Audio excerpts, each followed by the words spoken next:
here. And then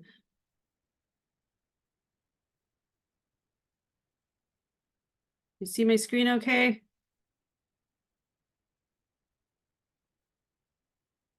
Wait, I feel like hold on.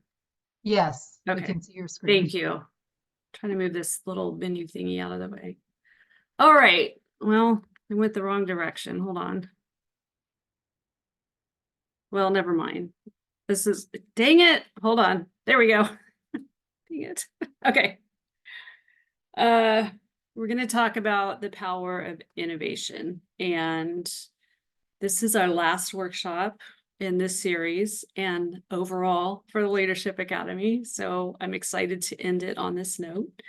I will warn you that we're going to have an activity at the end that I need you to be thinking about switching your brain to the side of the brain you might not normally use. And we're going to get creative and do something out of the box because, you know, this is the time to do it. So be prepared.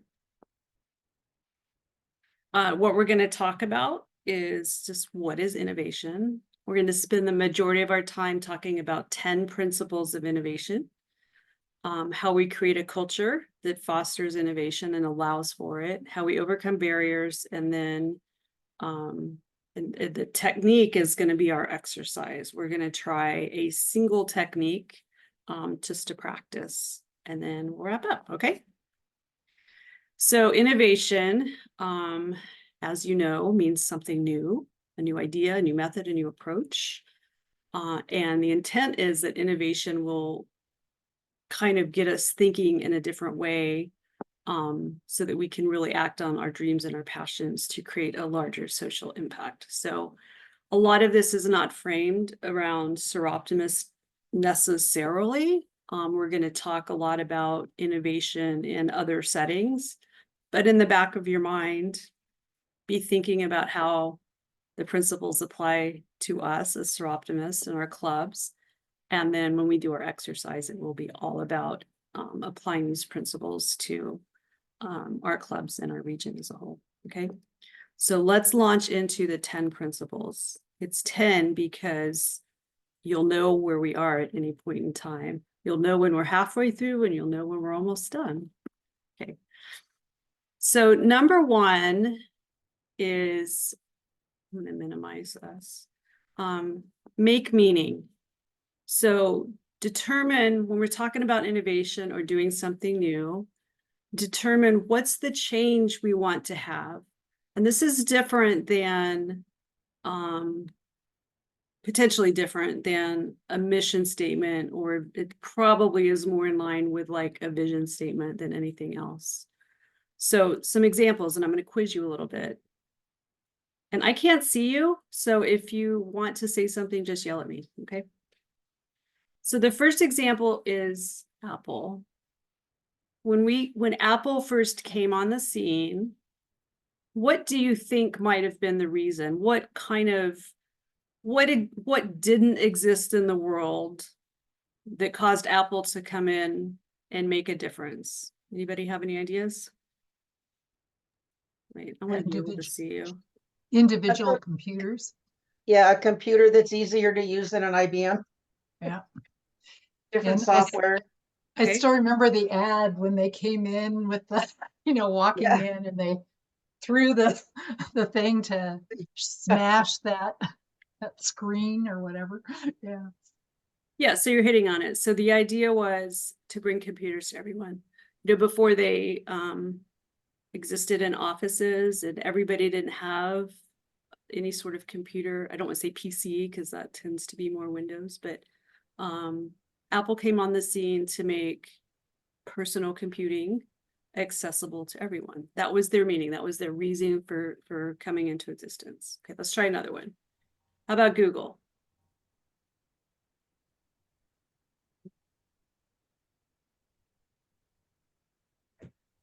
Information at your fingertips. Pretty close. What?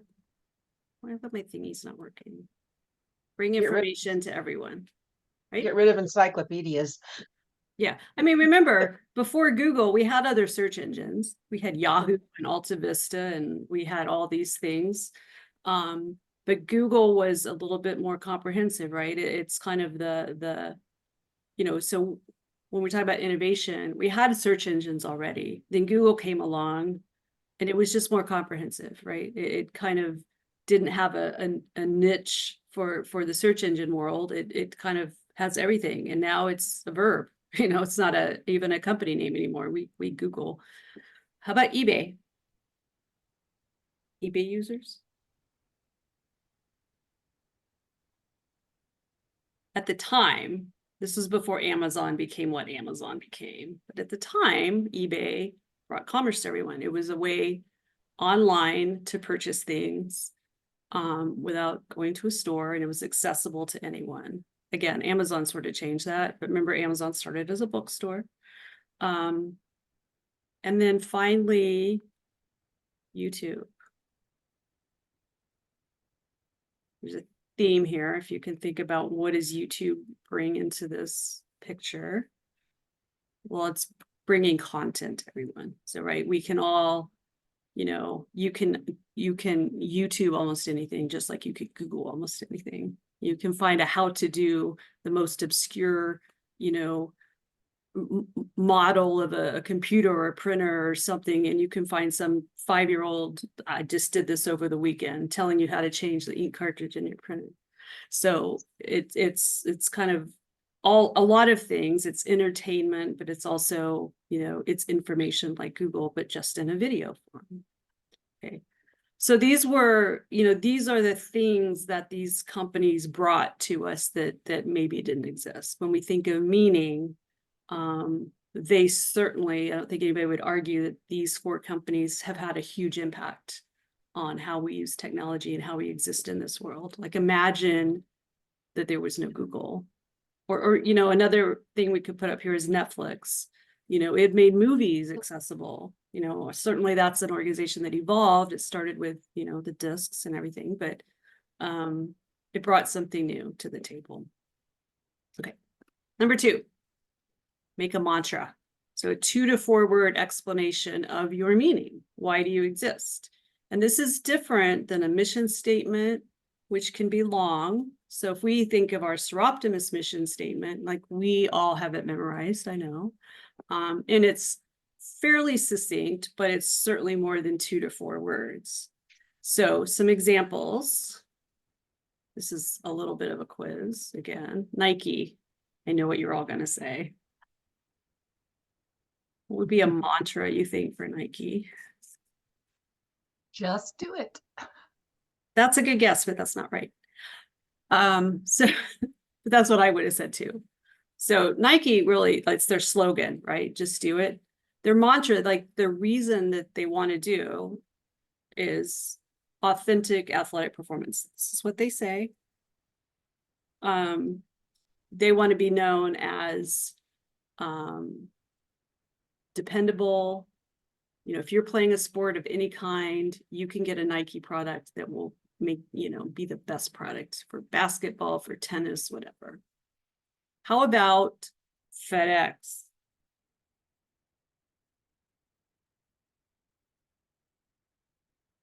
To kind of go back to the old school FedEx commercials, but FedEx is this: peace of mind. When they first came out, they said, you put it in FedEx, it's going to get there, and it's going to get there when we said it's going to get there, without exception. So you don't need to worry. You don't need to track it, even though we all do. So their mantra was, we're bringing peace of mind to the shipping world. No more saying it got lost in the mail. Does that make sense? So, like, for Seroptimus, I was thinking about this. We know our mission statement, but if we had to encapsulate our mission statement and our reason for existing, what would be 2 to 4 words that we could use? Empowering women. Is that Perfect. too general? I was thinking of empowering women and girls, but same thing. Okay. Look, you said 2 to 4 words. I went with 2. I went with 4. Anybody have a 3-word option? So it's, it's not the whole mission statement. It doesn't talk about education, but that is right. Does that feel like that works in terms of saying, just a very short, succinct, this is why we do what we do. We're empowering women and girls. I kind of think it works. It doesn't replace the mission statement. It's just a quicker way to say, here's why we're doing what we're doing. We also have the tagline of investing in dreams. Yes. 3 words. Also good, except that doesn't include women, but that Right. doesn't make it wrong. Mhm. Okay, let's move on. So number 3, jump to the next curve. And so the point here is we don't want to just do things a little bit better. We want to be fundamentally different when we talk about innovation. So instead of thinking 10% better, think of 10 times better. So here's an example. Oh, this is going to be a fun example. Okay, so way back before any of us were born, including Barbara, if you wanted ice, there was something called an ice harvest. Does anybody know about ice harvest? Loretta. Okay, so it used to be that in places that were cold and in the winter, people would go out and carve chunks of ice from the frozen water, put it on they had their horses out there and they'd have a sleigh and they would cut big chunks of ice and haul it back and distribute to people. So limitations there, right? It can only be done in the winter and it can only be done in places that were naturally cold. And so at the time of this technology, if you wanted to be a better or more productive ice harvester, what might you have done? You might have got a stronger horse, you might have got a bigger sled, you got maybe a bigger, more powerful saw to carve through the ice. Those would have been like 10% better. Those would make incremental improvements to your current process, but they're not fundamentally different. Whereas if we go into ICE 2.0, so, 30 years later, there were these ice factories.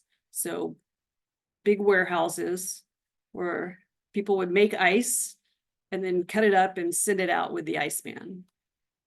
So we've evolved. So you now no longer have to be in a cold place and you can produce ice any time of year, not just in the winter. So we're evolving.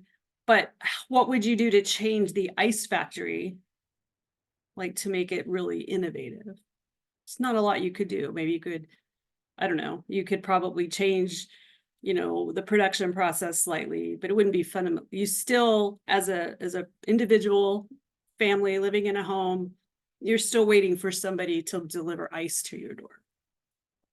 Okay. Then we have ICE 3.0. We've got refrigerators and freezers. Now we can make our own ice.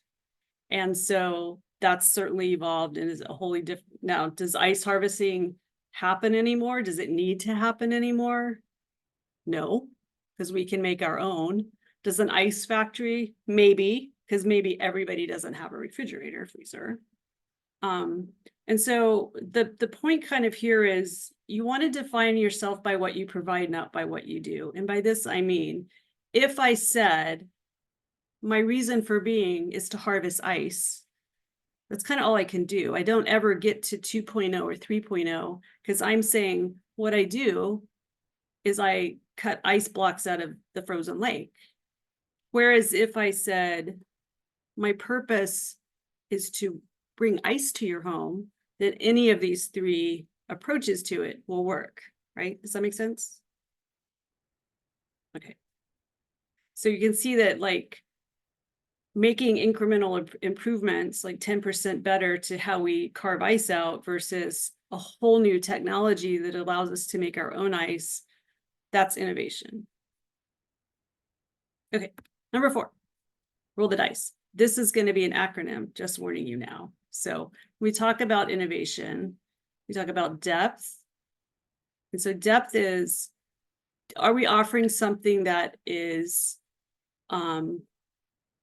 offering a lot of feature and functionality? So the example I have here is like a sandal. So there, or even a better one. Remember wheelies? Anybody ever have wheelies? Like the tennis shoes with wheels? Okay. So you had a tennis shoe before And now here comes along this tennis shoe that functions as that, but oh, hey, it also functions as a roller skate. So now it's twice as useful, right? I'm not saying everybody wants them, but that is innovative, right? When that came out, like that's innovation. That's not making a tennis shoe or sneaker slightly better. It's completely changing the functionality of it and doubling what you can do with it. Okay. Intelligent. So something we're innovating, it should solve a problem. So my example here is like, let's say you bought a new car. Oh, let's say, I'm gonna pick on somebody. Loretta always wanted to have a sports car, and you finally got a sports car, but you also have 2 teenagers that you don't want to drive your sports car because they might wreck it and it might go too fast. So it's cool that you have this great new car and you can go really fast, but there's a problem to solve, which is what if somebody else gets in your car? So I don't know, has anybody heard of my key? Mm-hmm. Yeah. Yeah, you can program the car not to start unless you have the code. Yeah. Or you can also program it to not go over a certain speed. Oh, okay. Yeah. So if you have, if the problem is I have a new car, but I'm concerned because I don't know what my teenagers are going to do with it, then here comes along a completely innovative product that solves the problem because I can program it and not have them drive too fast. So it's pretty smart, I think. C, complete. And I think of this when I think about software. So like you're looking at the total packaging and what comes with the product. And software is one example, but I think you're not just selling software necessarily. You're selling a documentation or a reference manual, documentation, how to, perhaps some training, perhaps access to a professional, a helpline, all the things that kind of come with a product that perhaps when you're purchasing it, you're paying for all this stuff. So we want to think of our innovative ideas in terms of kind of solving the complete picture, not just saying, here's a product, here's a solution, but offering no support for it or anything that can help you use it better. And then the last one is empowering. I like the Apple versus Windows. It should do something for you, enhance productivity, perhaps. Early on, at the very beginning, we talked about Apple. So I don't know who's an Apple user versus a Windows user. I use both, so it really depends. But in general, especially way back when, the operating system for Apple, generally speaking, is more stable and more reliable and less prone to viruses and bugs and things like that. And so, early days of PCs, people would start gravitating toward Apple because it was just more stable, right? So it solved the problem of a operating system that was glitchy, needed constant updates, things like that. The other thing I remember is having to put code in for every indentation you needed to do or any of that stuff. And when Macs came out, it was like what you saw on the screen was what you got. It was really nice. That was definitely empowering. Yes, exactly. Good example. Okay, number 5. Don't worry, be scrappy. So your first attempt doesn't have to be perfect, right? So when we launch something innovative, remember back, we said it needs to be on the next curve. It needs to be 10 times better, not 10% better. So once we get there, we don't want to wait to perfect it. If we're already 10 times better, we want to push out the idea, the product, whatever it is, and then work on it.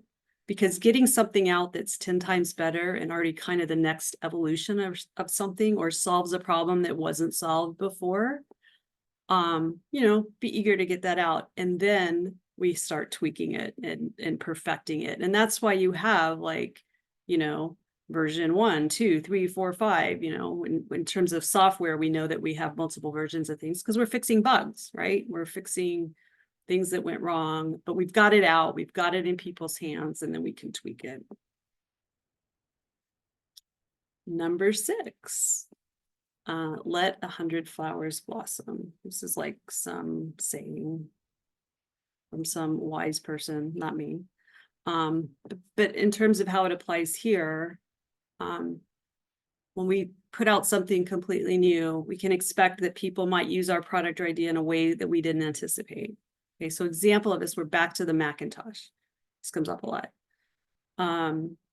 So when the Macintosh first came out, from Apple's standpoint, they rolled out database, spreadsheet, word processing with a more stable operating environment. What was the intent? Let's give you options other than the standard, IBM stuff. In reality, and I remember these days, what Macintosh became known for to make it stand out from its counterpart was desktop publishing. So PageMaker, if I remember the PageMaker days, all of a sudden people were creating newsletters and, these really kind of fancy, sort of documents on a Mac that you couldn't do on a PC. And so at least the original Macintosh really became known for desktop publishing. And if you were in this business or trying to be, this was your go-to product, was a Mac. So that wasn't their intent, but that's what, at least in the early days, it became really known for. And I think, if you reflect back on maybe other things, even in our clubs or ideas of things that we've rolled out, sometimes there is an unintended consequence that is fantastic. Maybe sometimes it's not, but generally speaking, something might come of an idea that you didn't anticipate, and that's good. That's great. And we need to allow that to happen. If Apple had said, wait, that's not what the Mac is for, where would they have gone? But they said, oh, okay, this is what people are using for, and then they can expand on that and have a whole different market. Number 7, polarize people. It's okay when we have innovative products or ideas, they're not necessarily intended to benefit everyone. Remember, they're intended to solve a problem, and everybody may not have that problem. So example here, remember TiVo days? Okay, before streaming.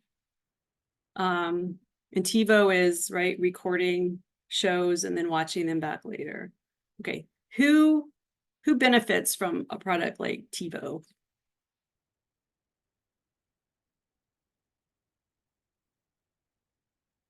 Well, we do, right? If we have it, it allows us to watch something, fast forward through commercials, watch something much more quickly, save time.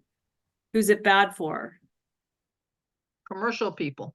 Advertisers. Yeah. We're suddenly skipping through all their ads. So this is an example of, is it a reason to not put it out? No, it solves a problem. And then it forces advertisers to adjust and come up with their own innovative ways of doing things. This feels like so long ago now, these streaming days, but at the time, great for consumers, bad for advertisers.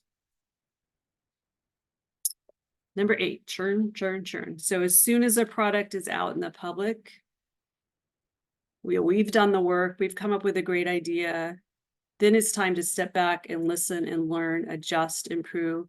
And that's why, I know at least like in my work environment, when I'm working with software products, they come out with new releases and updates all the time, right? And a lot of that is based on feedback. When I say, hey, I wish I had a function that did this, and if enough people say that, then they might look at it.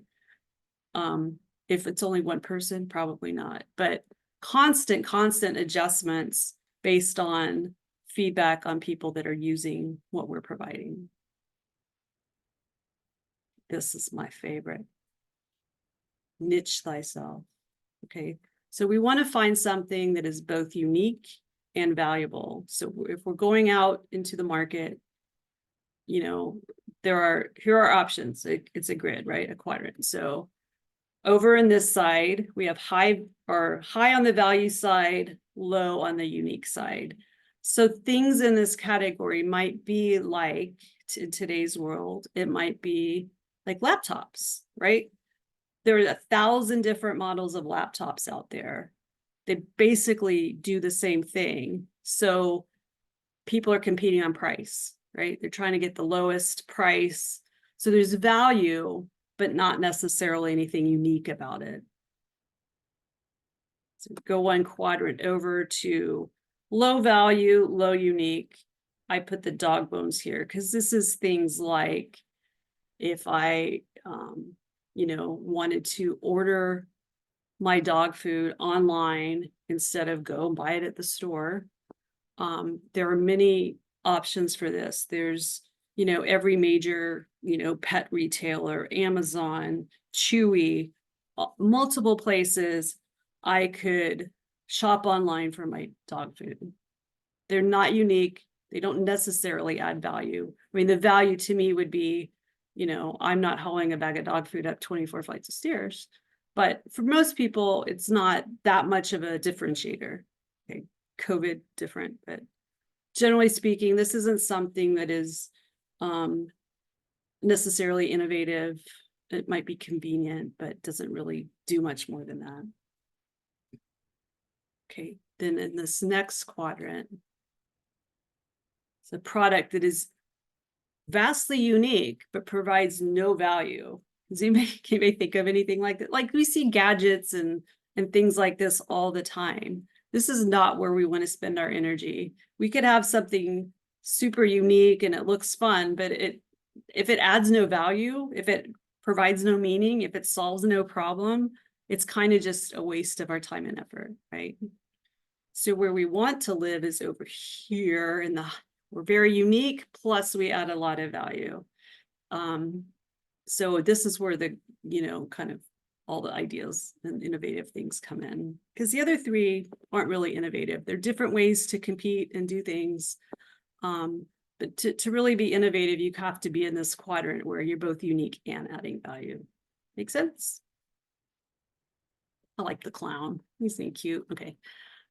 And number 10, the last one, is perfect your pitch. So when you're talking about something, you want to customize your introduction based on who you're talking to. So for those of you that were at the workshop that Sam Buchanow on building a globally recognized brand, and we talked about creating a value proposition. How many people were on that call? Maybe I can't see all of you, so. But during that exercise, we talked about perhaps that value proposition needs to depend on who we're talking to. So we might have one for our club members. We might have one for our target audience of women and girls. And we might have a different one for maybe like corporate sponsors we're trying to get funding from. So how you pitch your idea, your product, your thought, whatever, really needs to be tailored to who you're talking to and who you're trying to convince. And so when we talk about like Seroptimist, same thing, our pitch for, let's say we have a brand new idea. It could be our club members, we're trying to talk our club into just doing something off the charts. Could be something we recommend to SIA. It could be lots of things, right? So just part of innovation is knowing who we're talking to and how to sell our story. Okay, those are kind of the principles I want to talk about. And then let's jump to here. So how do we create, and I think now we kind of start thinking about more your clubs, right? How do we foster a culture of innovation? How do we create a safe place to think differently and try new things? And I think we all hear this. We hear this, the old standard, we've always done it this way. I think we probably all encountered this in our clubs about kind of this resistance to change. And change is an aspect of innovation, but innovation is much bigger than change. It's a bigger change. So here's just some ideas. Like if we are promoting within our clubs, never ending learning, like we all have stuff to learn. We all can learn as long as we live, right? I'm a lifelong learner. I think most of you are, or you wouldn't be here. And I think if we kind of can develop that mindset in our clubs that says, you know, I may have been a Sroctonist for 50 years, I still have things to learn. Then that will help. Dream big. Don't be afraid to think much bigger than what we already are. So we know our big goal is 500,000 women and girls. Something that sounds like a really big number. Some don't. It sounds really big if you think about our progress toward that goal and how far we still have to go. So in order to meet that goal, you know, we're halfway in of a 10-year goal. You know, we have to really be exponential taking off over the next 5 years to hope to meet that. And we only do that by thinking big. Putting it into micromanagement, you know, the more that we're telling people how to do things, the harder it is. You know, I'm much more of an outcome-oriented person. I can say to someone, this is what we want to accomplish. You figure out the path to get there. That's going to allow for a lot more creative thinking than if I tell you step by step how to do something, right? And so we start to shift our mindset to focusing on the outcome and less the steps on how to do something. Eliminating hierarchy and silos.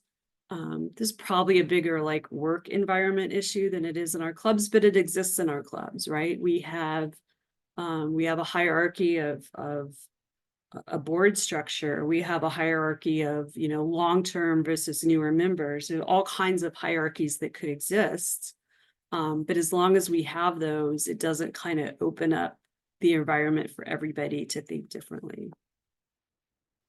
Become a deliberate listener. I mean, the best way to learn and know what's happening and understand the need and understand if there's a problem is by listening and observing, right? So making, you know, that's an individual choice, but it's also something we can promote and foster in our clubs and saying, you know, let's create an environment where we're all active listeners and give time and space to each other. And don't shut someone down when they bring up an idea. You know, I see this all the time. Somebody brings up an idea and somebody else immediately says, well, that won't work. You know, that's not being a deliberate listener. So I think the more we do that in our clubs, the more creative we can be. And then foster belonging. We've talked in several workshops and other meetings, President's Roundtable, for example, about inclusion, and making everyone feel like they're part of the solution. So, you know, we need to be very deliberate and letting people know that we value what they have to say, that no ideas are stupid, even if they might look like they are. You know, these things I think will help us in our clubs to just kind of have a more open and creative mindset.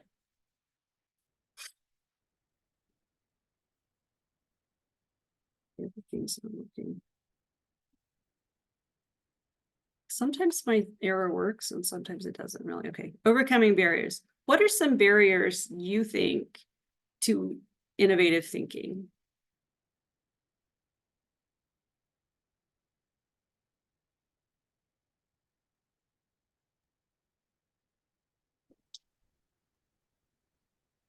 A lot of our club members do not want to take risks.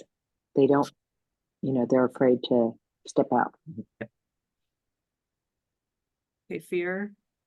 These kind of all same thing, uncertainty and loss of control.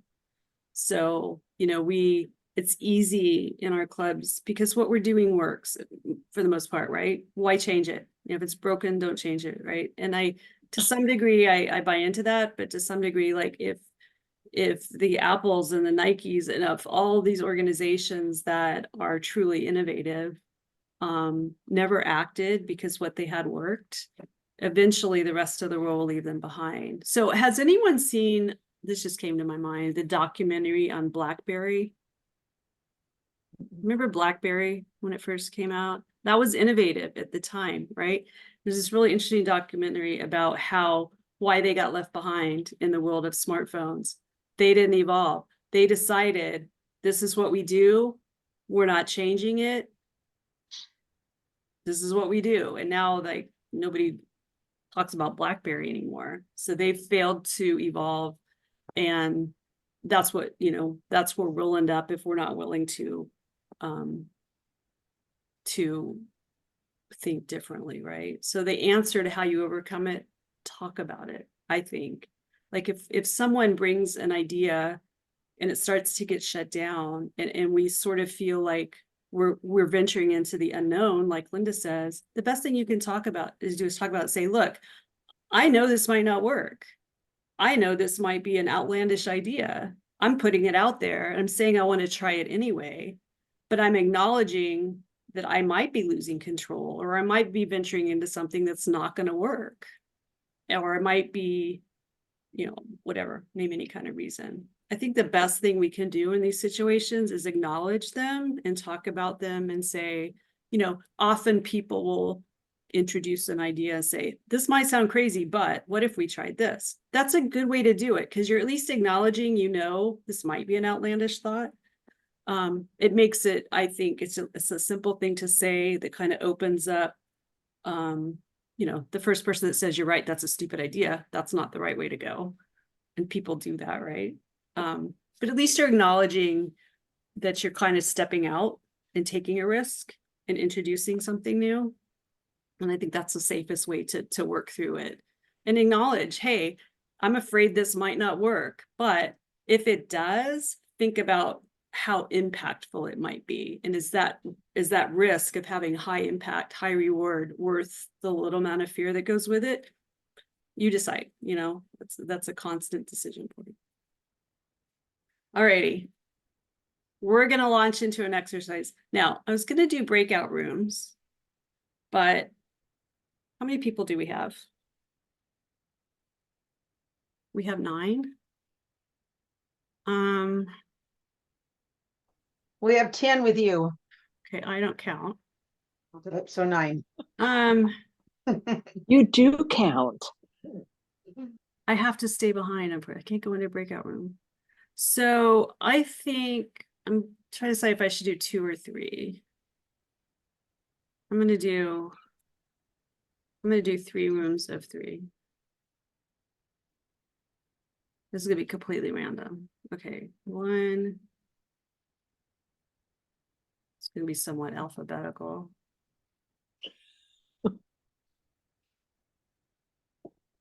Okay.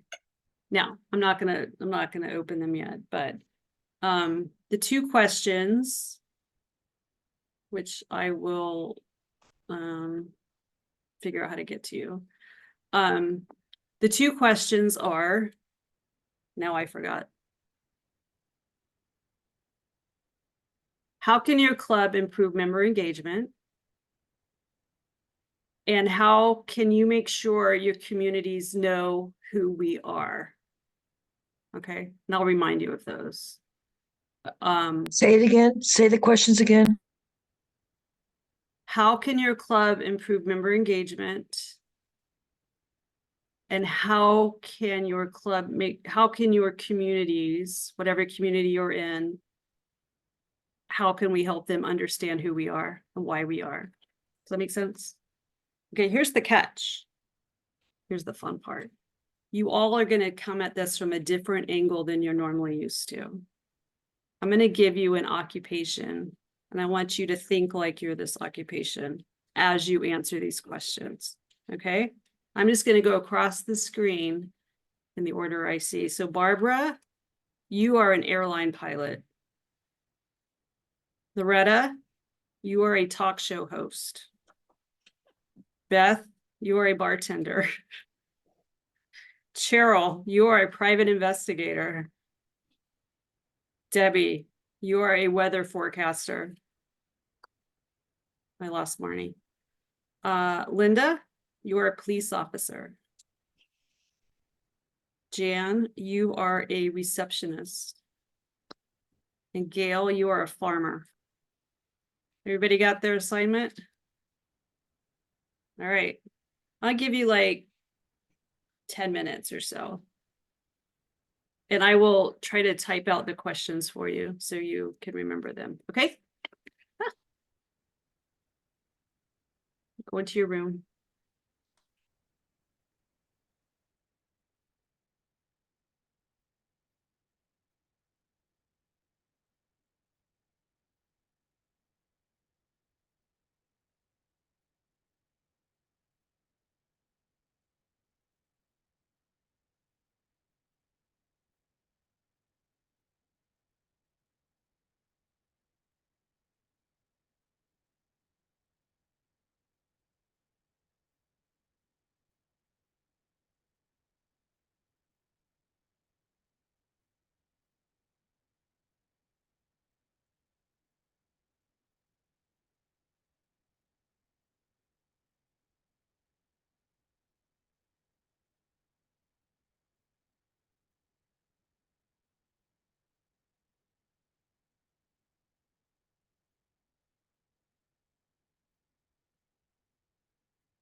This is one of my favorite little gifts to get.